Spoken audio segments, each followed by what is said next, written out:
Bien-aimés, ce matin, notre thème, c'est l'ivresse de la richesse.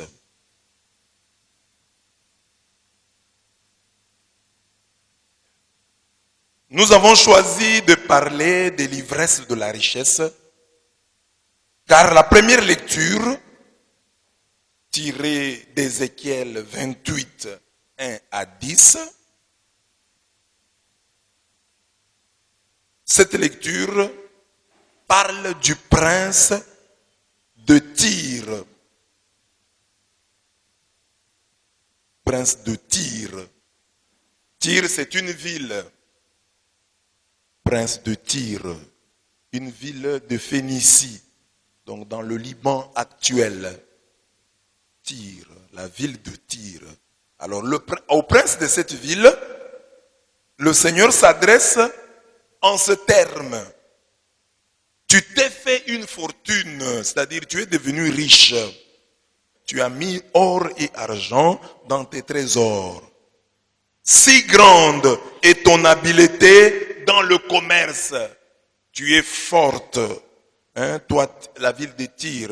Tu es fort, toi, le prince de Tyr, en commerce. Tu as multiplié ta fortune. Tu es devenu très riche. Et ton cœur s'est enorgueilli de ta fortune. Ézéchiel 28, 4 à 5. Ça, c'est dans la première lecture. Au prince de Tyr, Dieu dit, en gros, tu es devenu orgueilleux parce que tu as de l'argent.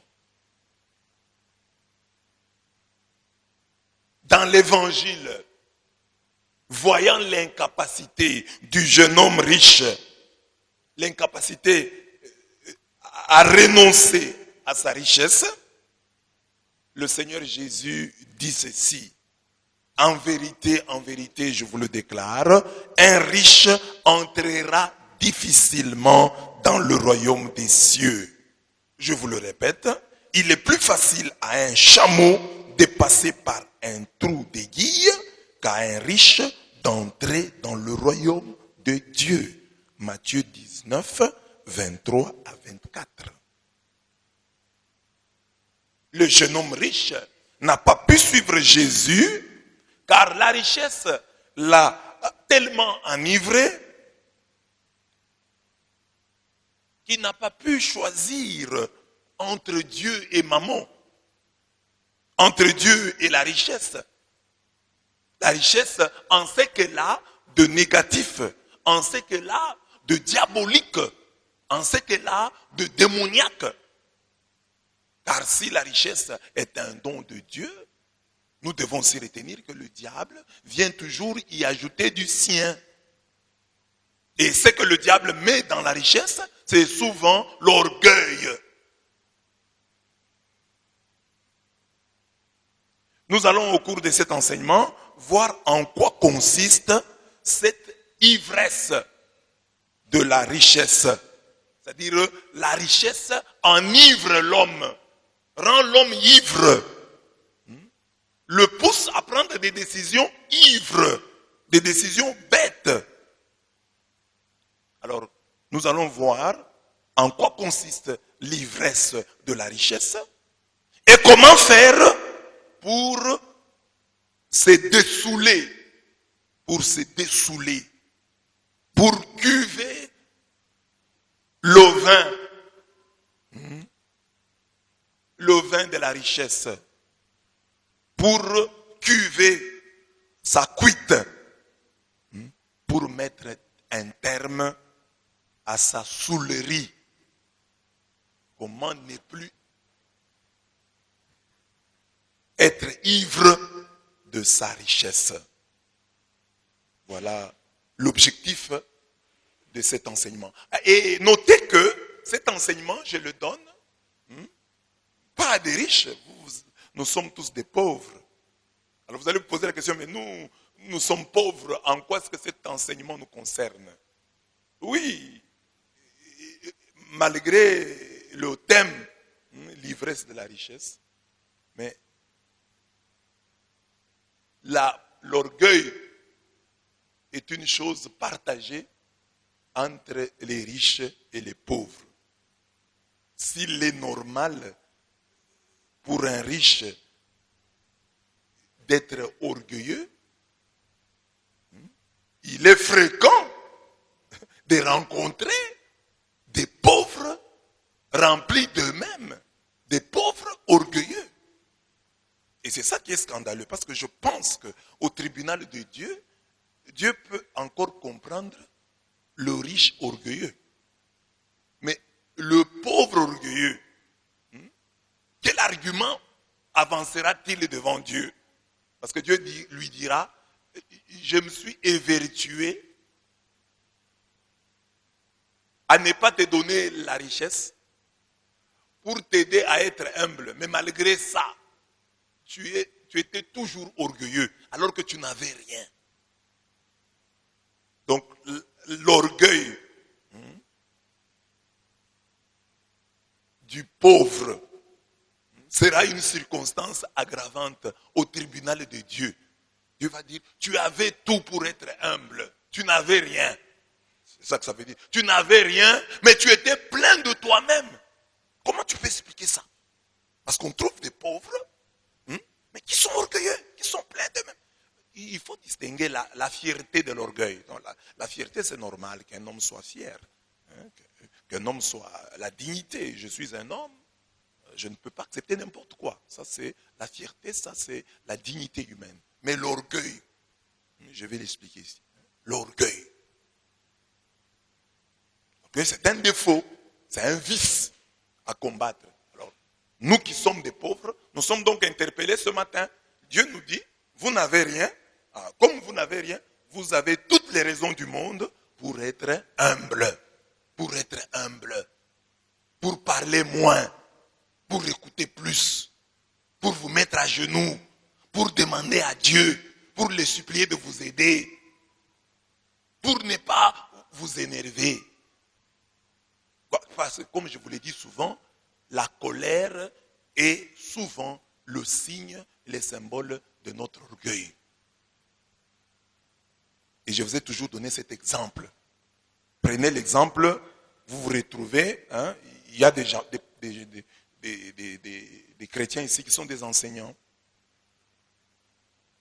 Il y a des chrétiens ici qui sont responsables, par exemple, de la chorale.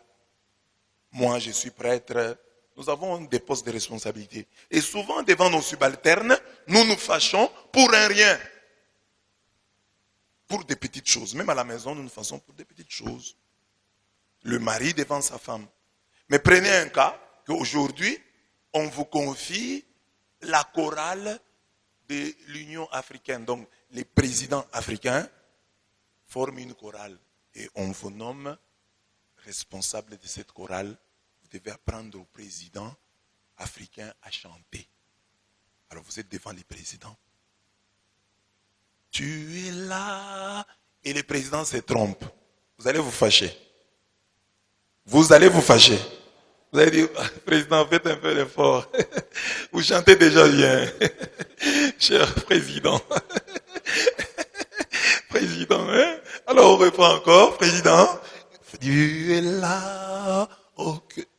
Et le président chante mal. Tu vas te fâcher. Tu vas partir. Tu vas quitter la chorale. Tu vas continuer. Parce que tu crois que ces gens-là te dépassent. Et tu seras humble devant eux.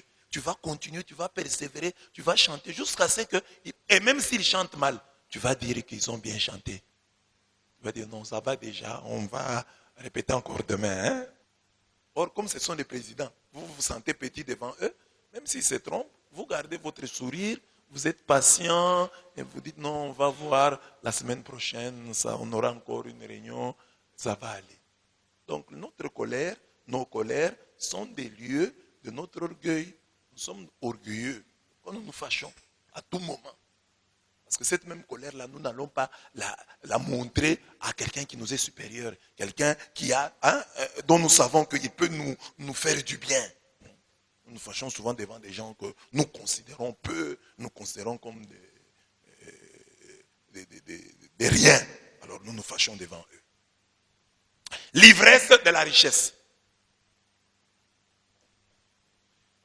un texte de la Bible qui explique bien en quoi consiste l'ivresse de la richesse. Je te demande deux choses. Ne me les refuse pas avant que je meure. Éloigne de moi la fausseté et la parole mensongère. Ne me donne ni pauvreté ni richesse. Accorde-moi le pain qui m'est nécessaire. De peur que dans l'abondance, je ne te renie et ne dise qui est l'Éternel. Ou que dans la pauvreté, je ne dérobe et ne m'attaque au nom de mon Dieu. Proverbe 30, 7 à 9. Quand on est grisé, enivré par la richesse, on renie Dieu. Et on pose directement ou indirectement cette question insolente. Qui est l'Éternel? Le sage prie, il dit, accorde-moi le pain qui m'est nécessaire, de peur que dans l'abondance, je ne te renie et ne dise qui est l'Éternel. Quelqu'un peut se poser la question, non, mais quand est-ce que moi j'ai déjà dit qui est l'Éternel? Non, c'est par ton attitude. Quand riche ou pauvre, tu ne sais pas te mettre à genoux le matin quand tu te réveilles. Quand riche ou pauvre, tu ne sais pas demander pardon à Dieu. Quand riche ou pauvre, tu ne sais pas consulter le Seigneur. Tu es en train de dire à ta manière, qui est l'Éternel? Qui est l'Éternel? L'Éternel, c'est qui?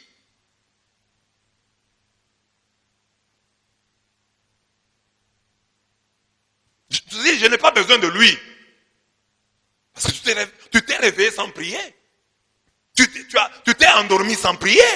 Tu n'as pas besoin de lui. Il est nul dans ta vie. C'est ça que j'appelle l'ivresse de la richesse. C'est-à-dire l'orgueil. L'ivresse de la richesse, retenez, c'est notre thème. L'ivresse de la richesse, c'est l'orgueil.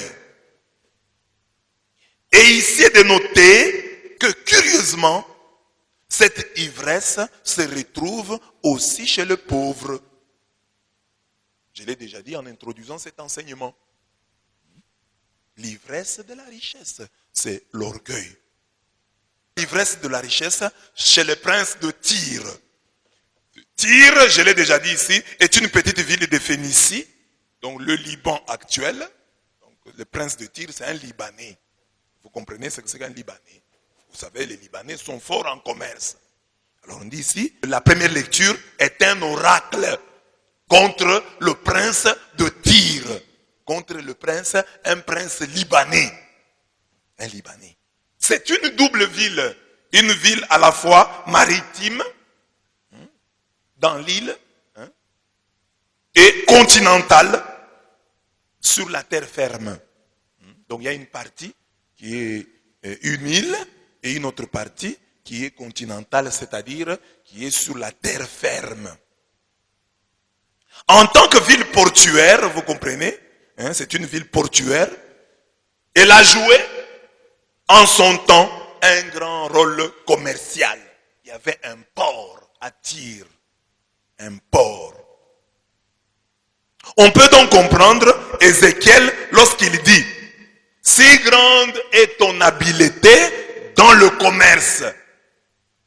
Tu as multiplié ta fortune et ton cœur s'est enorgueilli de ta fortune. Ézéchiel 28, 5. En s'adressant au prince de Tyr, l'oracle divin s'adresse en fait à toute la ville de Tyr.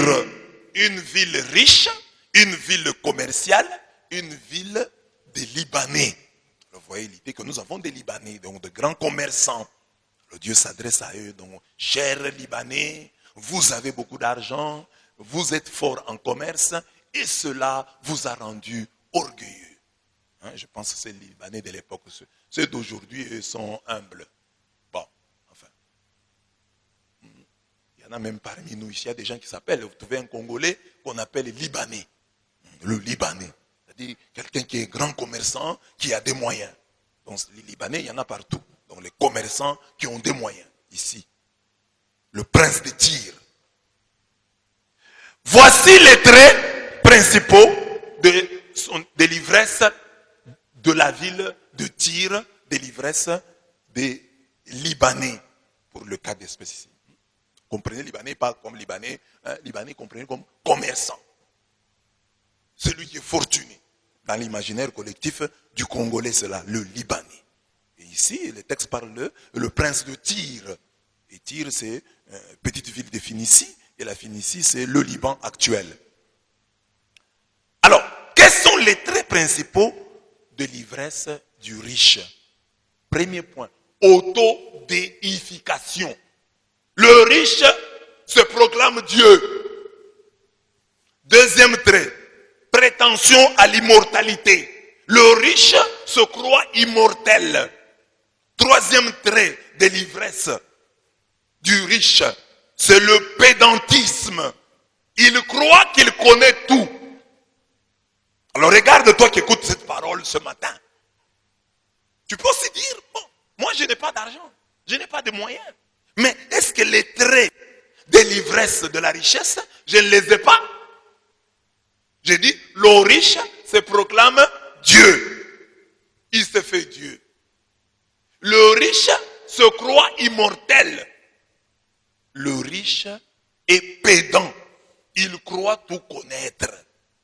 Est-ce que ces traits-là ne se retrouvent-ils pas en toi de quelque manière? Je vais expliquer. L'autodéification. Lorsque l'homme est enivré par le pouvoir, lorsque l'homme est enivré par la richesse, il s'autoproclame Dieu. C'est ce que le Seigneur, par l'entremise d'Ézéchiel, reproche au prince de Tyr dans la première lecture d'aujourd'hui. Ainsi parle le Seigneur Yahweh. Parce que ton cœur s'est enorgueilli, tu as dit, je suis un Dieu. Je suis un Dieu. Pourtant tu es un homme et non un Dieu. Toi qui prends tes pensées pour des pensées divines. Autodéification. Le prince de Tyr s'est dit, je suis un Dieu, alors qu'il est un homme. Depuis Adam et Ève, nous savons que l'homme est toujours tenté de prendre la place de Dieu. La femme a aimé le fruit. Quand le diable lui a dit non, Dieu sait que le jour où vous prendrez, vous mangerez ce fruit, vous serez comme lui. Et quand la femme a entendu ça, être comme Dieu, oh, c'est une proie à ne pas laisser passer. C'est une opportunité à saisir. Et la femme a mangé le fruit. Et elle a donné à son mari. Pourquoi? Voulait être Dieu. Prendre la place de Dieu. N'avoir plus de compte à rendre à Dieu. Parce que quelqu'un dit non, moi je ne cherche pas à être comme Dieu. Mais lorsque dans ta vie, tu deviens le chef de toi-même, tu n'as personne au-dessus de toi. C'est-à-dire tu veux être Dieu. Lorsque tu n'as personne à qui tu rends compte, tu deviens Dieu, tu t'autoproclames Dieu. Est-ce que toi tu as un supérieur? Tu as quelqu'un au-dessus de toi que tu crains. Si on te le cite, tu recules. Ne fais pas ça au nom de Jésus. Voilà, comme vous venez de citer Jésus, je recule. Mais il arrive que dans un combat,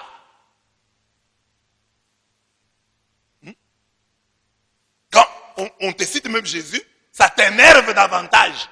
On te cite Dieu, tu l'injuries. Parce que tu devrais avoir une autorité. Quelqu'un, on te le cite, tu recules, tu dis non, comme vous avez cité celui-là, je me retire. Parce qu'il est au-dessus de moi. C'est lui mon chef, c'est lui mon boss, c'est lui mon patron. Je recule parce que vous avez cité son nom. Le péché originel qui a poussé nos premiers parents, Adam et Ève, à vouloir prendre la place de Dieu, ce péché-là, mes bien-aimés, est fréquent. Au baptême, oui, Dieu nous en a libérés. Mais les séquelles du péché originel sont en nous. Nous voulons toujours prendre la place de Dieu. La Bible nous l'apprend au sujet d'autres rois de ce monde. Écoutez, Hérode, revêtu de ses habits royaux et assis sur son trône, les harangua publiquement. Le peuple s'écria, voix d'un Dieu et non d'un homme. Au même instant, un ange du Seigneur le frappa. Pourquoi? Parce qu'il n'avait pas donné gloire à Dieu. Et il expira rongé de vers. Pour ce que l'ange a frappé Hérode. Parce qu'il n'a pas donné gloire à Dieu. Ça, nous sommes Actes des Apôtres 12, 21 à 23.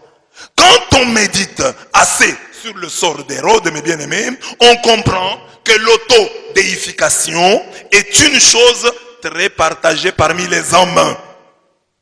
Nous nous prenons pour Dieu. Je l'ai dit ici, nous nous prenons pour Dieu chaque fois que nous ne glorifions pas assez ce Dieu-là, le Dieu véritable. Quand tu as réussi, tu as un mariage, tu as réussi dans tes études, regarde ce que tu fais. Mais tu te glorifies. Le gros de ton argent, pour fêter ta réussite, pour fêter ton mariage, tu le consacres à qui? Pas à Dieu. Hein? C'est-à-dire que quelque part tu dis, c'est moi qui suis l'artisan de ma victoire, de ma réussite. Parce que si c'était Dieu qui était l'artisan de ta réussite, c'est lui qui aurait la meilleure part. Vous avez un enfant. Dieu vous a béni, vous a donné un enfant. Qu'est-ce que vous faites?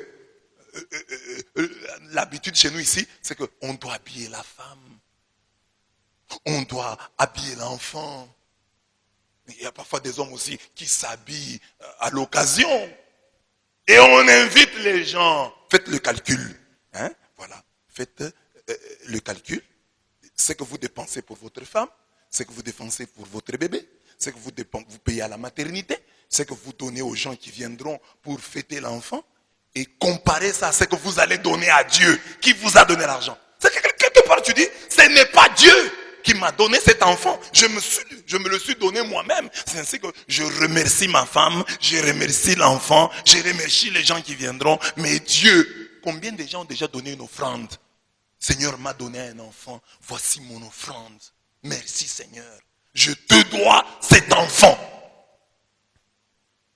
L'année se termine. Quand l'année se termine là, qu'est-ce que nous faisons? Nous nous achetons des habits. Puisque nous nous sommes bien gardés, chacun se paye une veste, se paye des chaussures, paye à sa femme, paye à ses enfants. Mais ce jour-là, le premier jour de l'an, quand tu vas à l'église, qu'est-ce que tu donnes à Dieu? Quelque part, tu es en train de dire, je ne dépends de personne. Je suis l'artisan de ma propre victoire. Je me suis fait moi-même. Je suis le Dieu de ma personne. Parce que si tu avais un Dieu, tu rendrais gloire à ce Dieu-là. Hérode est frappé parce qu'il n'a pas rendu gloire à Dieu. Quand dans ta vie, tu ne rends pas suffisamment gloire à Dieu, tu es en train de prendre la place de Dieu ou tu es en train de donner cette place à quelqu'un d'autre. C'est Dieu qui doit avoir les premiers remerciements.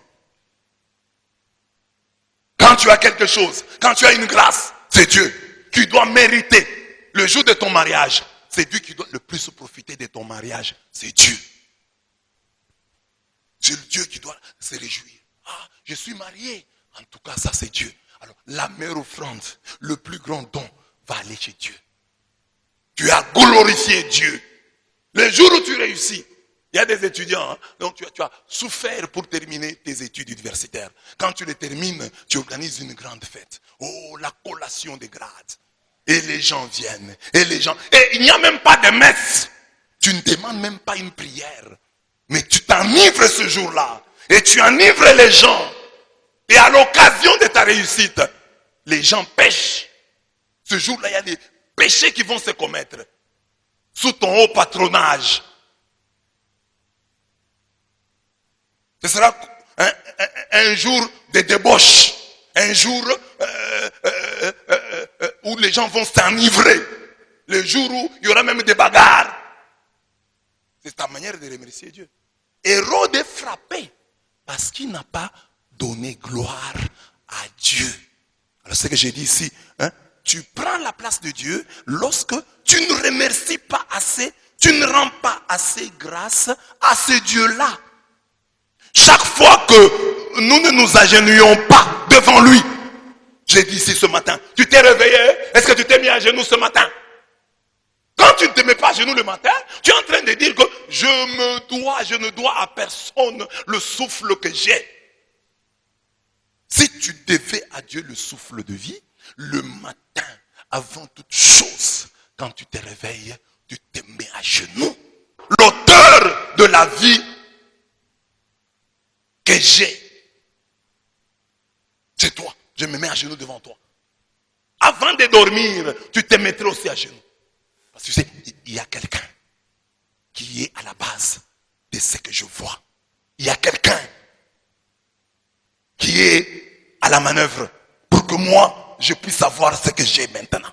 Et je dois me mettre à genoux devant lui. Chaque fois que nous ne le prions pas, nous prenons sa place. Parce que si, pour te marier, tu n'as pas cherché Dieu, c'est-à-dire, tu n'as pas parce que pour te marier, Seigneur, qui est la femme de ma vie? Qui est l'homme de ma vie? Montre-moi, oh Dieu, l'homme de ma vie. Mais quand tu te maries sans avoir prié, c'est-à-dire, tu es Dieu. Tu t'es fait Dieu. Tu n'as pas d'autorité au-dessus de toi. Tu n'en as pas. Chaque fois que nous ne le consultons pas, Dieu, il faut le consulter. Il ne faut pas le mettre devant des faits accomplis. Seigneur, voici ma femme. Voici l'homme de ma vie, je viens te le présenter. Non!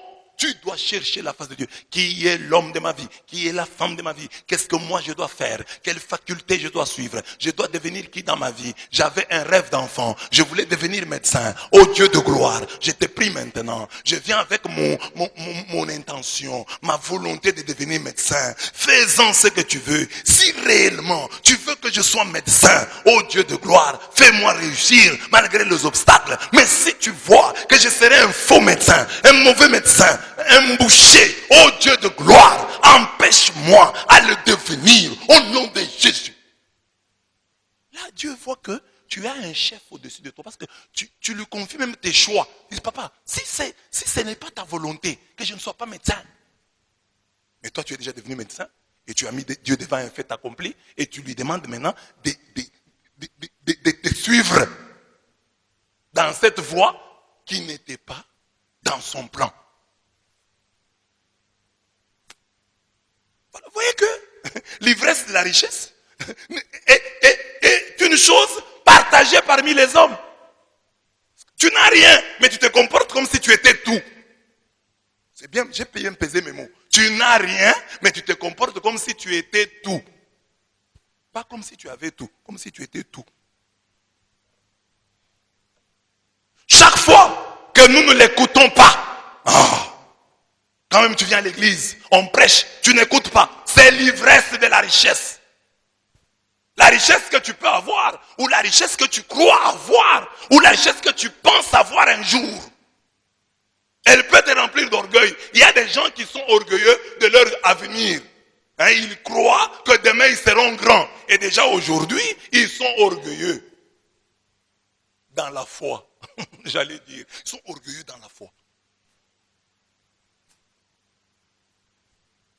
Et je vous ai toujours dit ici, le signe que vous ne serez pas bénis, c'est quand vous n'avez rien et que vous parlez trop. Soyez sûr que quand vous n'avez rien et que vous parlez trop, vous ne serez pas bénis. C'est un signe qui ne trompe pas. Regardez dans la Bible, les gens de la Bible que Dieu a bénis, ne parlez pas. Est-ce qu'on vous a dit ce que Daniel disait dans la fosse au lion? Il disait quoi? Est-ce qu'on vous a dit ce que Joseph disait quand ses frères étaient en train de le vendre? Est-ce que la Bible vous a dit ce que Isaac était en train de dire quand son père Abraham était en train de vouloir l'immoler? La Bible vous a dit ce que Isaac a dit. Non. La Bible vous a dit ce que Joseph a dit quand on l'a jeté dans le puits. Non. Mais nous, il suffit d'un petit problème. Les gens te persécutent un peu. Tu commences à parler. Moi que vous persécutez aujourd'hui, un jour, vous viendrez chez moi. Un jour, vous viendrez manger chez moi. Un jour. C'est la preuve que tu sais. Parce que les gens de la Bible, là, quand ils étaient persécutés, ils ne parlaient pas. Et Dieu les a bénis. Et Dieu les a visités. Mais toi, tu es pauvre. Tu n'as rien aujourd'hui. Il suffit que tu es chez son grand frère. C'est ton grand frère. Il peut te faire la remarque. Il te fait la remarque. Tu te fâches. Et tu prophétises. Grand frère, un jour, tu viendras chez moi. Grand frère, un jour, je paierai le minerval à tes enfants. Petit, tu ne seras pas béni. Je t'ai dit, tu es déjà orgueilleux, tu n'as rien. Dieu, pour des raisons humanitaires, va refuser de te bénir. Parce que Dieu dit, cet homme qui est pauvre et qui est plein de lui-même comme ça, les jours où il sera riche, mais les gens ne vont pas boire de l'eau. Les gens ne vont pas boire de l'eau. Comme on dit chez nous. Les gens ne vont pas boire de l'eau. Les gens n'auront pas la paix. Donc, il y a des gens qui sont orgueilleux. Un orgueil fondé sur une probable richesse. Sur une probable bénédiction. C'est pas ça la foi. Ça, c'est l'orgueil. Jésus, quand il est persécuté, il dit quoi? Il ne dit rien. Comme un agneau qu'on amène à l'abattoir, il a fermé sa bouche devant ses tondeurs.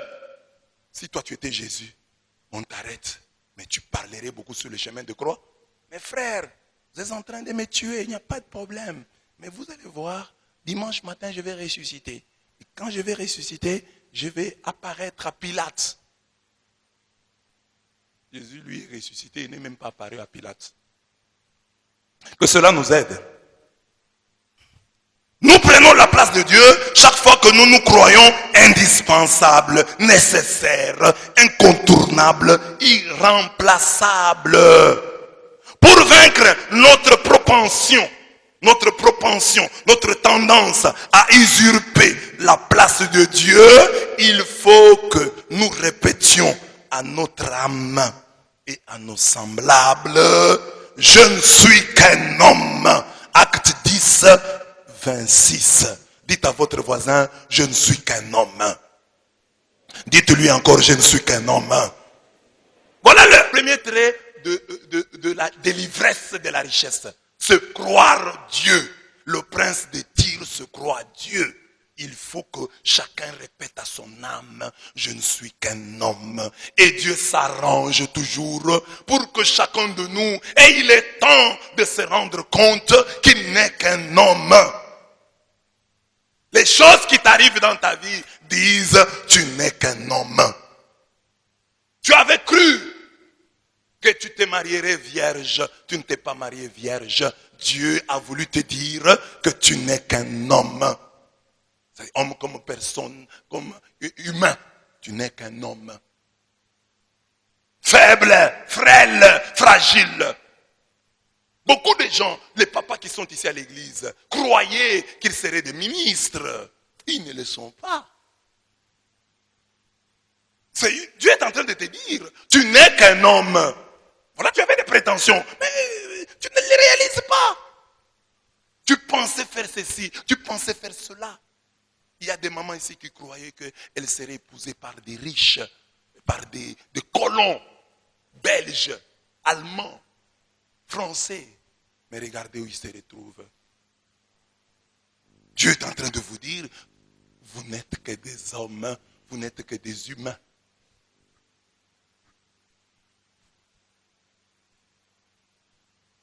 Autant de choses.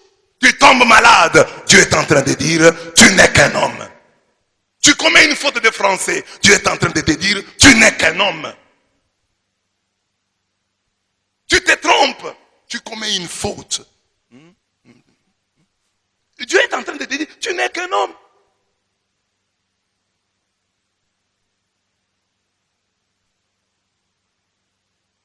Nous avons tout pour nous rappeler que nous ne sommes que des hommes. Acte 10, 26, je ne suis qu'un homme. Et là, c'est Pierre, hein? Quelqu'un voulait se mettre à genoux devant lui. Quelqu'un voulait l'adorer, presque dit, oh non, ne m'adore pas, je ne suis qu'un homme. Je ne suis qu'un homme. Même toi, maman, parce qu'il y a des mamans qui aiment vraiment être adorées. Je vois aussi aujourd'hui la tendance, c'est l'homme doit se mettre à genoux devant la femme. Et même la tendance inverse, l'homme qui veut la femme qui doit se mettre à genoux devant l'homme. Non, nous devons être capables de dire comme Pierre ici, relever l'autre et dire, je ne suis qu'un homme. Mets-toi debout, ne te mets pas à genoux devant moi, je ne suis qu'un homme. Les présidents de la République devraient dire ça. Quand les gens veulent les adorer, non, levez-vous, je ne suis qu'un homme. Et cette tendance, ne vous complaisez pas quand les gens sont à genoux devant vous. Vous n'êtes pas Dieu. Dites-leur, levez-vous, homme. Quand les gens commencent à vous aduler, à vous adorer, dites-leur, je ne suis qu'un homme. Acte 10, 26.